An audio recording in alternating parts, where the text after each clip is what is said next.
Bonjour. Là je me retrouve dans mon arbre. Je vous déballe un petit peu ce que j'ai pris pour aujourd'hui. Ça va être pas mal du tout. Alors là c'est le goûter, donc moi c'est 15h. Il fait un peu chaud là quand même. Je vais enlever ce chapeau. Il fait un peu chaud. Je vais attacher mes cheveux après parce que je vais regrimper dans l'arbre, etc. J'ai plus de lait cru donc je mange plus de fromage aujourd'hui. J'ai amené des livres que je vais vous montrer après. Mais je vais vous les montrer maintenant. Ivan Illich, le chômage créateur, que j'aime beaucoup. Comment se faire des amis de Dale Carnegie. Ok, donc sur la sociabilité, savoir communiquer est un atout indispensable pour réussir, que ce soit dans sa vie professionnelle ou personnelle. Créer la sympathie, défendre ses idées, motiver ses collaborateurs, quel que soit son âge et son métier, chacun trouvera dans cet ouvrage les clés pour développer des relations de qualité. En fait, il est il est assez, mais beaucoup d'humour sur ce livre parce que ça paraît un peu ridicule quand on suit tous ces préceptes, mais je pense qu'il ne faut pas suivre bêtement tout. Je pense qu'il faut juste avoir en conscience. En fait, tout ce que je consomme, pour moi, c'est une remise en question, pas forcément des choses à mettre en place absolument, sauf la Bible. Mais en fait, tout le reste, pour moi, c'est de la remise en question. Ça veut dire que, ok, je faisais ça, lui, il me dit qu'il vaut mieux, par exemple, retenir son prénom. Est-ce que je vais répéter son prénom à la personne à chaque phrase? Non, mais je vais prendre conscience que ça peut lui faire plaisir que je répète son prénom. Et sans même y penser, après, je répéterai son prénom, mais juste le fait d'y avoir pensé, ça fait que je pense à la personne, que je l'aime, que je prends en considération de ce qu'elle pense, de ce qu'elle veut entendre. Et je lui fais plaisir. Et on passe un meilleur moment. Il faut, voilà, juste faire preuve un peu d'intelligence. Et La petite philocalie de la prière du cœur, qui est un livre extrêmement spirituel, extrêmement profond, assez complexe, parce que de base c'est écrit pour les moines, mais ça pour le coup c'est pas vraiment une lecture par hobby, hein. C'est vraiment une lecture qui demande de la prière au préalable. C'est quelque chose qui touche à la foi, qui touche à l'église orthodoxe, donc ça il faut le lire avec très grand sérieux par contre. Voilà, c'est pas un hobby. J'ai mon miel, mon beau petit miel. 2 semaines que j'ai ce pot quand même. Voilà.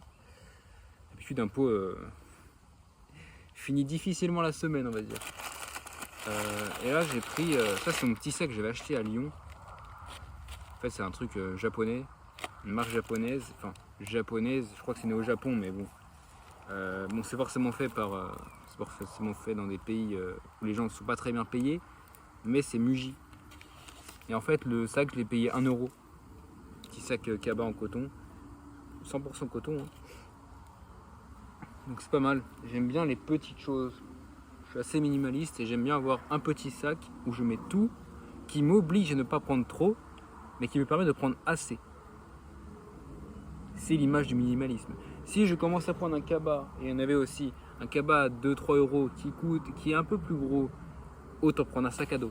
Parce que du coup c'est moins pratique et je peux mettre plus de choses. Même si ça, à Lyon, je me rappelle, je mettais ma nourriture dedans et je mettais dans mon sac à dos aussi. Parce que j'aime bien répartir les choses, sinon ça se mélange, etc. Donc, trop de blabla. Une belle banane bien mûre, j'en ai juste ici. Et ici j'ai plusieurs morceaux de fromage, donc là je dois avoir 100 grammes, 70 grammes je pense, de fromage tome de chèvre. Aujourd'hui j'ai mangé 2 fois et demi ça déjà. Je vais être à plus de 200 grammes aujourd'hui parce que j'ai plus de lait cru en fait. Et il faut rester assez haut en calcium, en protéines, parce qu'après j'ai pas tant de produits animaux que ça. Et en graisse, les graisses pas vraiment le souci, ça, on les a assez facilement. Mais voilà, protéines digestes, ça me fait moins de glucides du coup puisqu'il n'y a pas de lait. Mais j'ai plus de dates non plus, donc aujourd'hui j'ai dû manger plus de bananes, de miel. Aujourd'hui je vais être à plus de 100 grammes de miel, hein, peut-être 150 grammes, je sais pas trop. Voilà, et j'ai mon petit sirop de cerise que je prends tous les jours. Là, puisque je suis sorti, j'ai mis pas mal de sel, hein, vraiment 5-6 pincées, bien généreuses. Ça a un peu trop le goût du sel, mais puisque je vais faire un effort physique et je vais peut-être bien transpirer, c'est très très utile, croyez-moi. Niveau trop que pas assez, ça dépend. Voilà. Et puis j'ai pris aussi mon enceinte. Bon, les ondes c'est pas très très bon, mais c'est pas grave. J'ai envie d'écouter un peu de musique. J'aime bien la musique africaine en ce moment. Comment il s'appelle cet instrument? Je sais plus. Il y a ça, j'ai bien écouté du Debussy, du Chopin, Debussy principalement, hein, Claude Debussy. Même si après c'est plus quand je dessine ça. Quand je suis actif, que je travaille de mes mains, je préfère écouter ces musiques africaines là avec cet instrument que j'aime beaucoup. Je découvre beaucoup, hein, je découvre beaucoup. Je ne suis qu'un amateur. Pendant toute mon adolescence, je n'écoutais que du rap américain. Ce qui est pas très bien, parce que c'est des mauvaises paroles, c'est nul. Mais artistiquement, c'est selon moi du génie. Maintenant, il faut différencier l'idéal, ce qu'on devrait écouter, et prendre du recul et dire ok, artistiquement c'est très très fort, mais je préfère ne pas le consommer ou le consommer de manière faire très attention. Est-ce que ces paroles sont bien? Est-ce que dans ce son-là, il parle de choses mauvaises? Trier, etc. Mais on peut prendre du recul. Et même le pire son, il dit que des insultes. Dire artistiquement, c'est recherché au niveau de la musique, au niveau des rimes, etc. Mais les paroles, je ne les soutiens pas. On peut être nuancé. D'ailleurs, j'ai vu une biche dans le champ, parce que là, il y a des champs de maïs à côté. J'ai vu une biche courir quand je suis arrivé. Très très rapide, très impressionnant. J'ai juste vu son nom un peu. Je l'ai pas bien vu. Ah, un peu trop de sel. C'est pas grave. Je sais pas s'il y a trop de sucre ou trop de sel. Peu importe. Voilà. Donc là, c'est mon petit goûter.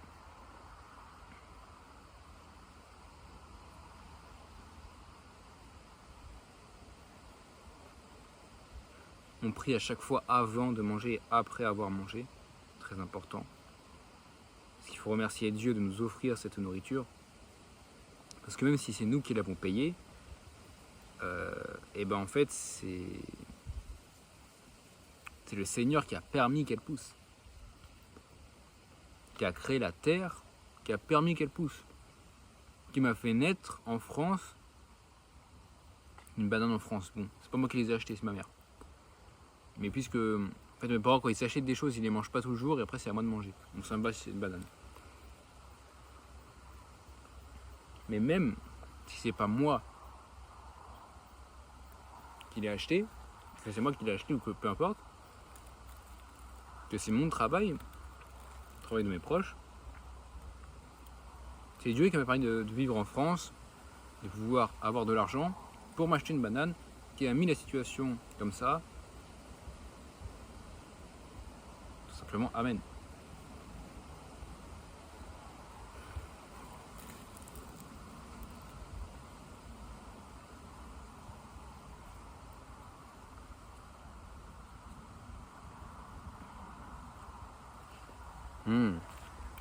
Les bananes.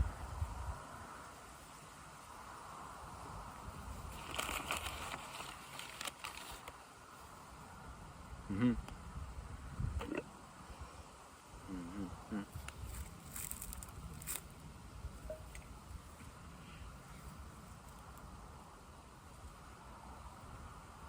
En fait, tout à l'heure, j'ai mouillé le pot parce qu'en fait, il colle. Et je voulais pas le mettre dans mon petit sac alors qu'il colle. Donc je l'ai rincé. Et en fait, j'ai frotté. Et en frottant, enfin, j'ai frotté les contours là où ça colle le plus. Et en fait, en frottant, le couvercle est tombé, il y a de l'eau qui est rentrée dedans. Donc, si on veut le conserver, c'est très grave, ce que je viens de faire. Mais si, en fait, je le mange, je le finis en 2 jours, là, donc même pas. Donc voilà. Attendez, je sais pas si vous voyez bien. Influenceuse beauté. Voilà, mon petit fromage. Tome de chèvre. J'ai demandé à ma fermière, ça a fini pendant 2 mois. C'est très peu gras, c'est assez dur, vous voyez, regardez. C'est vraiment assez sec. Pourquoi? Parce que c'est de la chèvre et la chèvre c'est beaucoup moins gras. Et moi je tolère beaucoup mieux les fromages peu gras, je trouve. Tout ce qui est trop gras, de toute façon, comme le lait de chèvre, hein, qui est pas très gras, mais tout ce qui est gras, comme le lait de brebis, le lait de vache, un peu plus compliqué quand même. Même si ça va. Faut pas avoir peur de se salir les mains, j'appelle pas ça de se salir les mains. D'avoir du miel sur les mains, c'est un luxe, pas sale. C'est littéralement un luxe.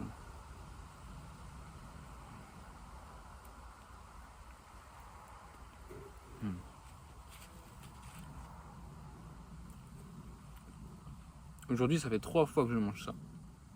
Miel, fromage. 3 fois. Ça ne me lassera jamais.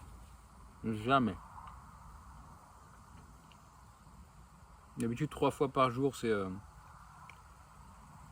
du lait des dattes. Et j'ai plus aucun des deux. Donc, fromage, miel. Un anti-stress absolu. Ça ne me lassera jamais parce que c'est bon. C'est gras. C'est animal. C'est riche en nutriments. Il y a des protéines de qualité, complètes, anti-inflammatoires. Et pas pro-inflammatoires comme les produits, comme les viandes par exemple, si on en consomme beaucoup. Là, tu peux en consommer beaucoup sans aucun problème. C'est dense en énergie, c'est bon. Le miel, c'est pareil, c'est sucré, c'est magnifique. Magnifique. Et le corps se régule tout seul. Par exemple, je parle de la bouche pleine. C'est salé en plus.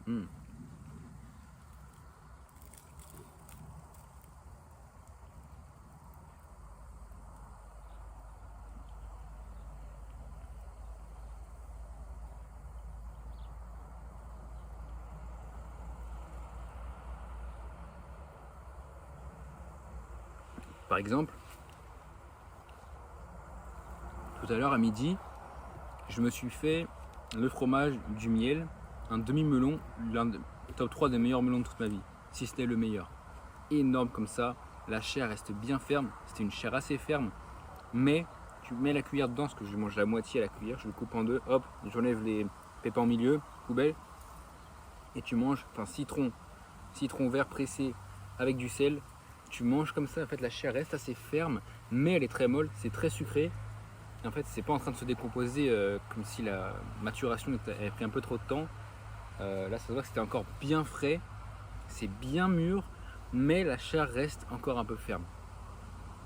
Ok. Bref, c'est absolument parfait. Et donc, ce que je voulais dire, c'est que j'ai aussi mangé 2 bananes. 2 bananes, je les coupe en 3, je les mets dans l'assiette. J'ai mis du miel dessus. J'ai trop badigeonné de miel dessus. Et en fait, c'était moins bon. C'était pas très bon finalement.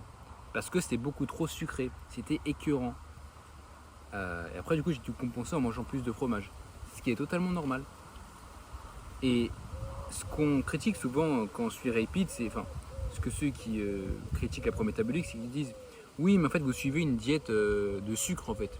Et donc, glycation, et donc ton corps, t'es addict au sucre. Non, non. Non, non. Déjà oui, le corps est addict au sucre parce qu'il en a besoin, voilà ce que je réponds. Mais c'est aussi que, tout simplement, mon corps se régule tout seul. C'est-à-dire que j'ai beau être autant pour le glucose que je veux, autant pour le sucre que je veux, tout à l'heure, ça m'a écœuré.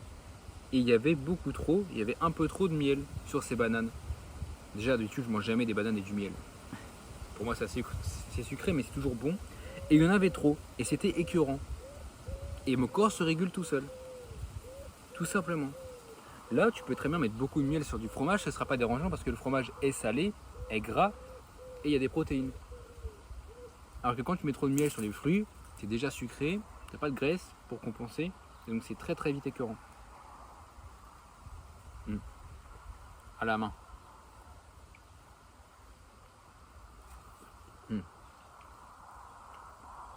Lui, c'est un miel crémeux, même s'il est un peu trop crémeux en fait. D'habitude, celui-là en fait, il a des petits cristaux partout, mais là, il est plus comme ça. Il est trop crémeux. Il me dérange pas, mais c'est pas pratique du tout, parce qu'il est assez dur en fait, assez compact, c'est le meilleur mot. Et donc pour l'étaler, c'est très compliqué. Pour le mettre dans mon lait, je suis obligé de le faire chauffer. Donc pour faire chauffer, tu prends une petite casserole, tu mets un petit bocal en verre. Vous savez les petits yaourts en verre là, petits trucs. Mes parents ils les gardent, j'en prends un. Je mets le miel que j'ai à mettre dedans, à peu près 30-35 grammes pour le litre de lait, plus 30 grammes. Je fais fondre, ça fond tout seul. En fait, tu mets de l'eau aussi dans la casserole. Voilà. Dans le petit truc que tu mets dessus, ça commence à fondre et tu vides dans le lait. Et après, je préfère mettre du sucre de canne qui est quelque chose de bien plus pratique. tout simplement. Ok?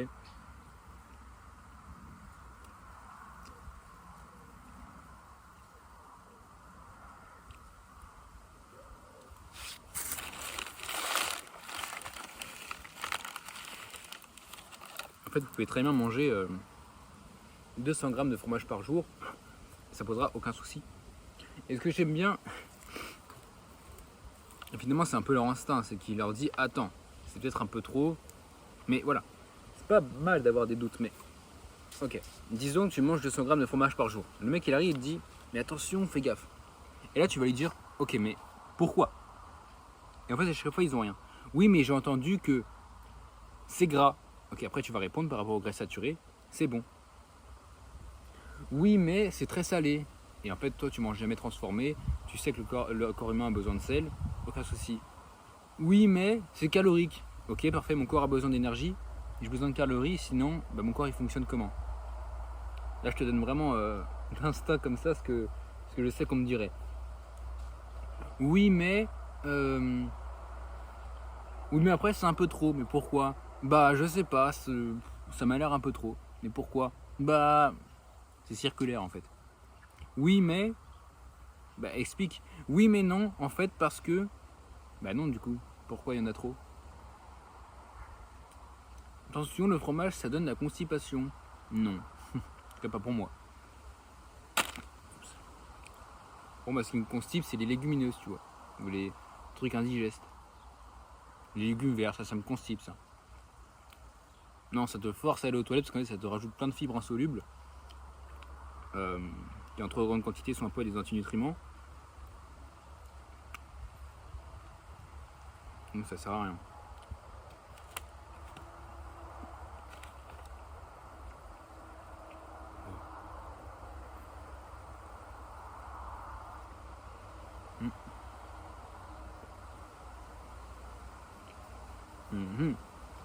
Ah, c'est bon.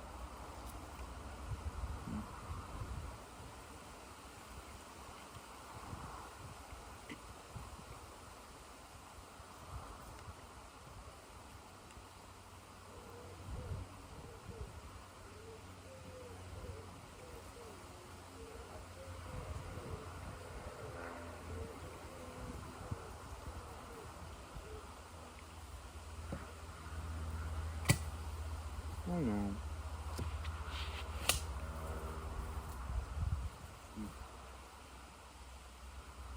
Ça va.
D'ailleurs, il y a beaucoup moins d'oiseaux qu'avant.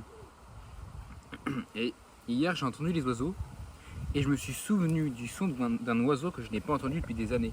Pendant quelques secondes, je me suis souvenu d'un chant d'oiseau que je n'ai pas entendu depuis des années, que je n'entends plus, que j'entendais quand j'étais petit. Et je suis maintenant assez vieux pour dire, il y a 10 ans, j'entendais plus d'oiseaux. Je commence à vieillir, j'ai 20 ans, bon ça va. encore très jeune, mais je peux maintenant dire qu'il y a 10 ans, j'entendais plus d'oiseaux. Parce que du coup, j'avais 10 ans. Et quand j'avais 10 ans, il y a 10 ans, et ben, je me rends compte que j'entendais beaucoup plus d'oiseaux. Même en hiver. Hein. Mais l'été, je me rappelle que les matins d'été, comme ça, c'était beaucoup plus agréable. Je sais pas. Plus de végétation, je pense, en général. Un peu partout, mais ça, on sait très bien qu'on est en train de perdre de la végétation. Et plus d'oiseaux, plus de légèreté, un petit peu. Je pense aussi que c'est par rapport aux sensations, n'est-ce pas? Quand on est jeune, on n'a pas de responsabilité, machin, on est libre. Donc c'est aussi par rapport au ressenti qu'on a par rapport à les situations qu'on vit. Mais je pense qu'il y a aussi ce côté-là factuel, et on sait depuis. On a vu une vidéo de 76 qui montrait qu'il y a beaucoup d'oiseaux. Après 2015, enfin après 2000, 2015, bah du coup c'est ça dont je parle. 2015, on avait quand même un peu plus écouté les vidéos de 2015. Maintenant 2026, plus personne. Il y en a quelques-uns, machin. Rien des oiseaux, parce que moi j'habite en nature, il y a beaucoup d'arbres. Mais comparé à avant, il y en a beaucoup trop peu. Ça c'est sûr et certain. Donc je vais peut-être vous montrer un petit peu comment est-ce que je grimpe tout ça. Je sais pas que cette vidéo dure longtemps. Je vais juste vous montrer tout ça. Mais bon,